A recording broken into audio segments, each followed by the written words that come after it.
voy a decir una cosa, te envidio la energía, Maite Lanata. ¿La energía? La energía que tenés, se nota que sos una niña todavía. ¿Qué edad tenés? 18. ¿Y cuándo fue la primera vez que apareciste en la tele? ¿Qué edad tenías? En la televisión, a los 11. A los 11 años. Creo que sí. ¿Y por qué, en ese momento, cómo llegaste a la tele? ¿O por qué decidiste? A ver, primero, ¿por qué decidiste ser actriz? Y después, ¿cómo Resistiré fue ese. No, Resistiré no. Parecido, en realidad. Muchos me dicen. El elegido. El elegido, exacto. El elegido con un personajón que hiciste en ese momento, pero tremendo. Siempre te han tocado personajes muy, muy difíciles y que los has sorteado de una manera maravillosa. ¿Por qué decidiste ser actriz? ¿Y de tan chiquita sabías que querías ser actriz? Me gustaba mucho teatro en primaria, en secundaria no, perdón, en primaria y en jardín. Sí. En las horas de teatro me gustaba mucho. Cuando estaba en jardín y en primaria un poco también, no tenía muchos amigos y era muy callada. ¿Por qué eso? ¿Por qué no tenía? Digo, No, era algo... pero no porque estaba triste ni me hacían bullying, Sí. no, para nada de todo Sí. eso. Sino porque me gustaba mucho observar a los demás. Ajá. Me quedaba al lado de la profesora de jardín y la profesora de jardín en el momento del recreo quería fumar, entonces me odiaba. Me la llamaba a muero. mi mamá y le decía, Señora, me que parece la que le chica- está pasando algo a tu hija. Y no le estaba pasando nada, en realidad a mí me Claro. gustaba observar en el jardín. Entonces también un poco está bueno eso de que los padres a veces se preocupan por los hijos porque Claro. están muy callados o observan nada más y no tienen por ahí tantas amistades y eso. Y hay veces que es un tránsito del chico que la está pasando bien. Si no está sufriendo, es algo de... Y a mí me gustaba mucho observar, pero cuando hacía obras de teatro como que me desinhibía y Mira, te movilizaba. me movilizaba un montón. Sí, Ajá. sí. ¿Y en qué momento te diste cuenta que querías ser actriz? Porque viste que hay un momento que uno descubre la vocación, Sí. lo que tiene ganas de ser. Después a veces se da, a veces no. Bueno, es más larga la historia. Pero ¿en qué momento te diste cuenta que querías ser actriz? No, en realidad en ningún momento. Es más, cuando terminaba la secundaria, el último año de la secundaria, estaba siempre en dudas en qué mira. trabajar. Incluso ya habiendo hecho el elegido. Cosas. Sí, el elegido, sí, con el lo que- marginal. ya Claro, lo había hecho. claro, con el impacto que había tenido en su momento el personaje, el elegido, el personaje que vos hiciste, Sí. era esa nena autista, ¿no? Si no me equivoco. Sí. Esa nena autista que todo el mundo, que como viste a todo el mundo, ¿no? Con ese personaje. Incluso en ese momento todavía no sabías si ese era el camino. Exacto, sí, ¿Y, sí, y sí. con qué tenía que ver?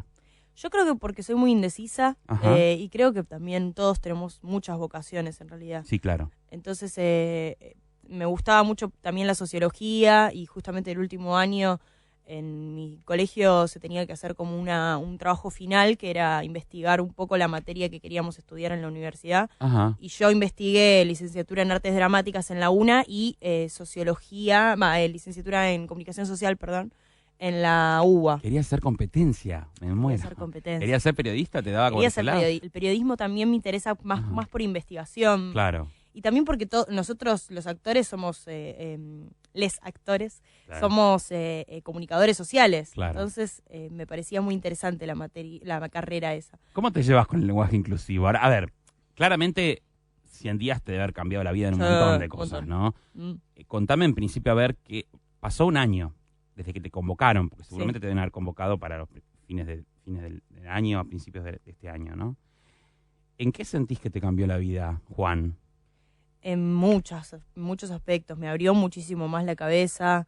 Y vos sos de una generación que ya viene con la cabeza abierta, ¿no? Sí, pero me di cuenta que la tenía bastante cerrada en algunos mirá. aspectos. Sí. Cuando hablaba con chicos trans al principio me sentía incómoda por preguntarle cosas que quería saber y que me daba nervios preguntarle y hasta estaba incómoda y después me resolté y dije, ya está, ¿por qué tener esta incomodidad si ellos justamente lo que más quieren es hablar? Claro. Porque estuvieron mucho tiempo por ahí callados y no les dieron en la voz. Bueno, la voz se la diste vos. El personaje en sí, creo que sí, para mí sí, se habló bastante del tema. Y también hubo una movida en cuanto al lenguaje inclusivo, que este año estuvo un montón. Muy fuerte, el tema del lenguaje inclusivo, de la bola que se le dio a la ESI, el debate que hubo con la ESI.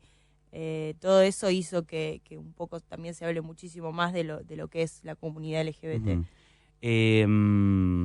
¿Cómo fue? A ver, contame todo el proceso. Te llaman y te dicen, vos desde el principio ya sabías que Juanis iba a hacer su transición a Juan o no. No. A En ver, realidad, al contame. principio, primera vez que cuando me presentaban el personaje, me dijeron, mirá, Underground quiere hacer una novela, no sé qué, me habían contado que iba a hacer dos parejas protagonistas, y que una de ellas era Nancy Duplá y Luciano Castro y Pablo Rago, como el triángulo ese. Bueno, está ahí bien. Hasta ahí todo bien. Y vos vas a ser el hijo, me habían hablado masculino ahí, el hijo de un chico trans.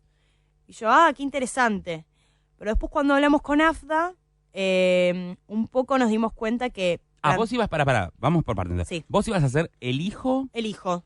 De un chico trans. No, el hijo... no. Ibas a ser el hijo de Nancy Duplá, un chico trans. O sea, ibas a arrancar siendo Juan. Sí, siendo Juan. Exacto. Ok, perfecto.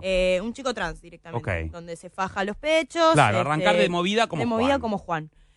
Hablando con AFDA, AFDA es la Asociación de Familias Diversas. Exacto. Que los tuvimos acá de invitados, ¿no? Estuvieron acá de invitados, es verdad.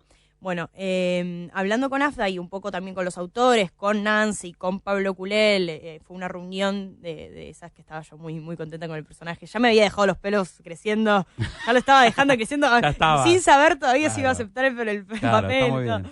Bueno, me empezaron a hablar un poco del personaje, de lo que hacían ellos como fundación, y ahí empezaron los autores a decir, me parece que esto del chico trans, desde un primer momento, un adolescente besando a una mujer y que sea trans, para ellos era como mucho. Era como mucho todo junto. Todo junto al principio. Claro. Entonces dijeron, bueno, no, chico trans no va a ser, vamos a ver qué onda el personaje, pero por ahí quedaba en una mujer que se vestía un poco machona, que le gustaba, o sea, una mujer lesbiana, y que con su identidad de género tenía ciertas dudas.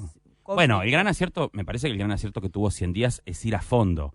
Y creo que también el público mostró que estaba lo suficientemente maduro como para bancarse una historia así. Sí. Porque, vamos a decir la verdad, es televisión abierta, en la tele abierta hay un montón de temas que no se digieren, hay que decirlo, porque lo ve muchísima gente.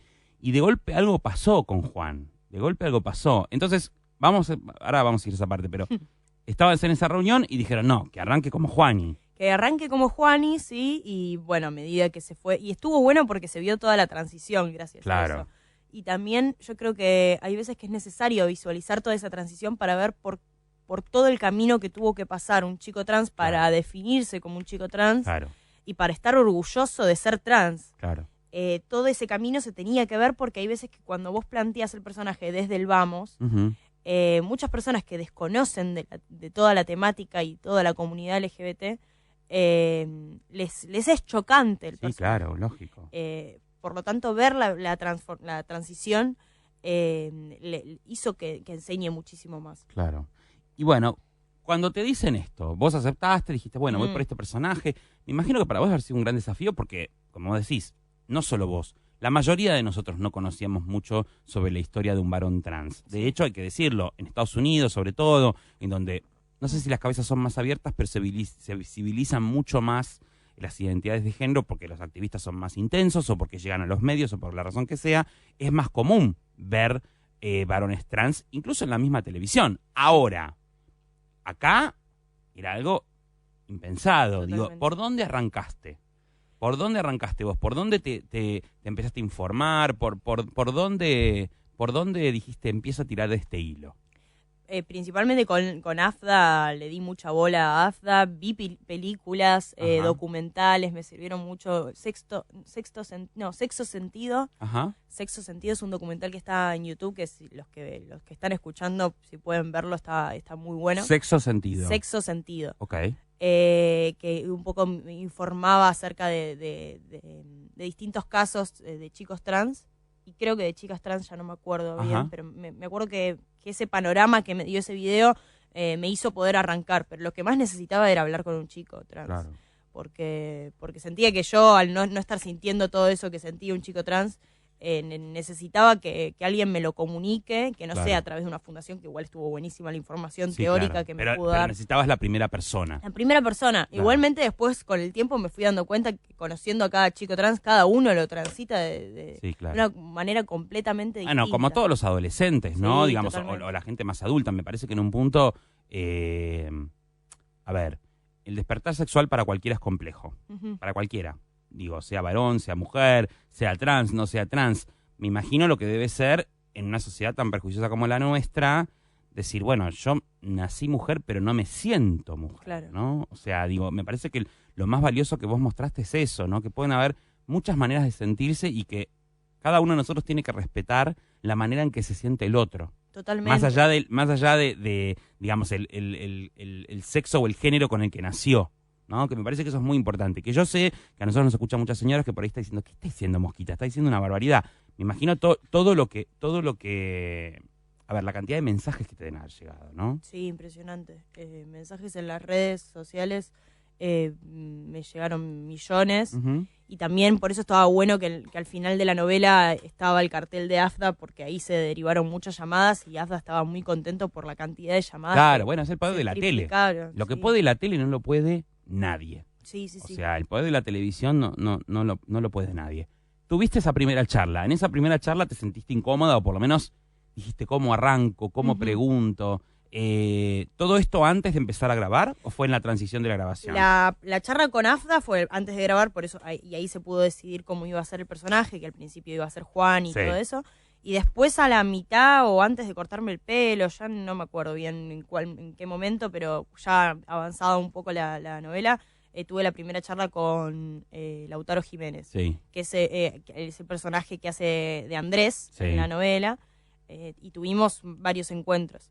Y fue en esa charla que me sentí un poco incómoda y hasta se lo transmití a él después de haberlo conocido mucho más, de que me sentía un poco incómoda porque tenía muchísimas dudas. Claro. Me carcomía, encima preguntaba un montón de cosas en Google, en Yahoo Respuestas, porque necesitaba... No googleen ni busquen Yahoo Respuesta, porque si uno va a encontrarse con cada cosa, digamos, siempre es mejor tratar de hablar con alguien que nos puede contar algo de su sapiencia, ¿no? Pero bueno, estaba ahí buscando información y había cosas que no encontraba. Entonces cuando lo vi a él dije, perdón que sea curioso. ¿Qué te daba más curiosidad que no encontrabas? El efecto de las hormonas me interesaba un montón. Y eso que encima no tenía nada que ver con el personaje, porque el personaje no tomó hormonas después. Claro. Pero bueno, después miles de cosas, de vivencias, de cómo se lo contó, de qué realmente sentía, porque tenía mucha información teórica en internet, pero el sentimiento no te explica mucho en internet. Claro, totalmente. Entonces quería saber, pero ¿qué te pasa con las hormonas? ¿Y qué es lo que sentís? Y todo eso. No se lo podía preguntar, y hasta que me contó de repente, él se abrió, él tenía muchas ganas de hablar,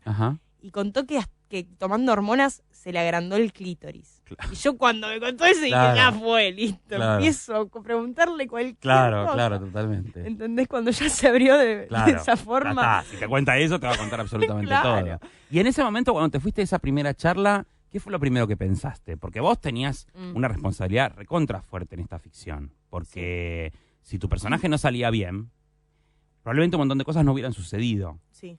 No solo en 100 días, no hubieran sucedido también en la sociedad. Me refiero, no es que te quiero cargar un sallo tremendo, pero sí. Entonces digo, cuando te fuiste de esa primera reunión con él, ¿qué pensaste? También, ¿En qué quilombo me metí? Yo creo que me fui de esa reunión muy contenta por haber roto algo en mi cabeza que yo me creía una mujer muy abierta, sobre todo en el colegio cuando me veía debatiendo me sentía como la más muy abierta a informaciones y todo eso, pero después cuando salí de esa reunión me di cuenta que ahí ya me había abierto la cabeza y también un poco lo orgulloso que estaba él porque se muestre un personaje así en la tele, ¿no? En una tira diaria, prime time, todo eso, todo lo que conlleva eso. Entonces me sentí como contenta por estar interpretando un personaje así de tanta importancia que no sabía que iba a tener, ¿no? Y me sorprendió la cantidad de chicos trans que se abrieron muchísimo más gracias a que se dio esta oportunidad en la tele. ¿En qué momento sentiste que tenías a Juan?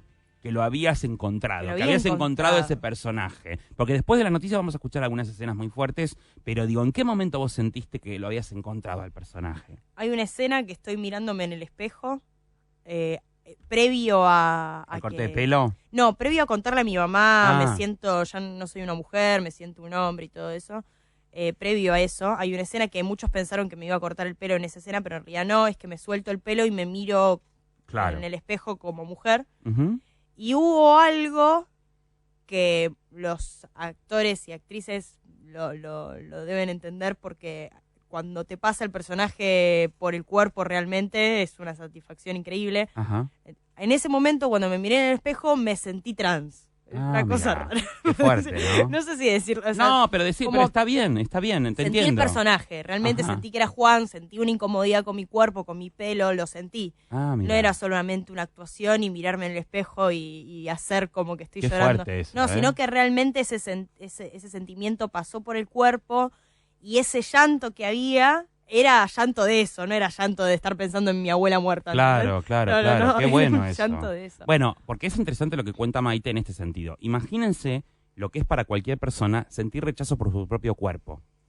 No sentirse en el cuerpo adecuado. Me parece que diste en la tecla en ese sentido, ¿no? Esta cosa de, y no es casualidad, me parece que el clic se haya dado ahí. Sí. Porque en definitiva el gran conflicto que tiene cualquier persona trans es que no se siente cómodo o cómoda con el cuerpo con el que nació. Sí, creo que es una incomodidad, pero igualmente después con el tiempo me di cuenta que la frase de nacer en el cuerpo equivocado está un poco errada en realidad, hablando con un par de chicos trans y yo siempre repetía un poco esa frase, pero me dijeron que en realidad muchos están orgullosos de ser trans. Hay una frase que hasta es muy... se espía, no me acuerdo, nunca me acuerdo. No importa. De una mujer muy importante en lo que es la colectividad LGBT. Baudraco. Exactamente, muy bien. Que dice, si yo volvería a nacer trans. Y muchos están orgullosos de ser trans porque también encontraron a gente que pasa por lo mismo y que siente lo mismo, y ese grupo no lo hubiesen encontrado si hubiesen nacido cis. Totalmente. Entonces, es muy interesante que también lo del cuerpo equivocado es medio erróneo porque es la naturaleza la que te dio ese cuerpo. Y vos con el cuerpo, gracias a la civilización y a lo que es la sociedad, podemos realizar lo que queremos, podemos modificarlo, podemos no modificarlo. Hay muchos chicos trans que no se operan, que ni usan faja y son trans. O sea, se hablan de ellos como masculinos, siendo como femeninos, o sea, siendo trans. Hablan de como ellos quieren, sin hasta ni vestirse de masculino. Entonces hay una diversidad gigante en lo que es ser trans, que me sorprendió muchísimo que esa frase también hay muchos que no la representa, claro.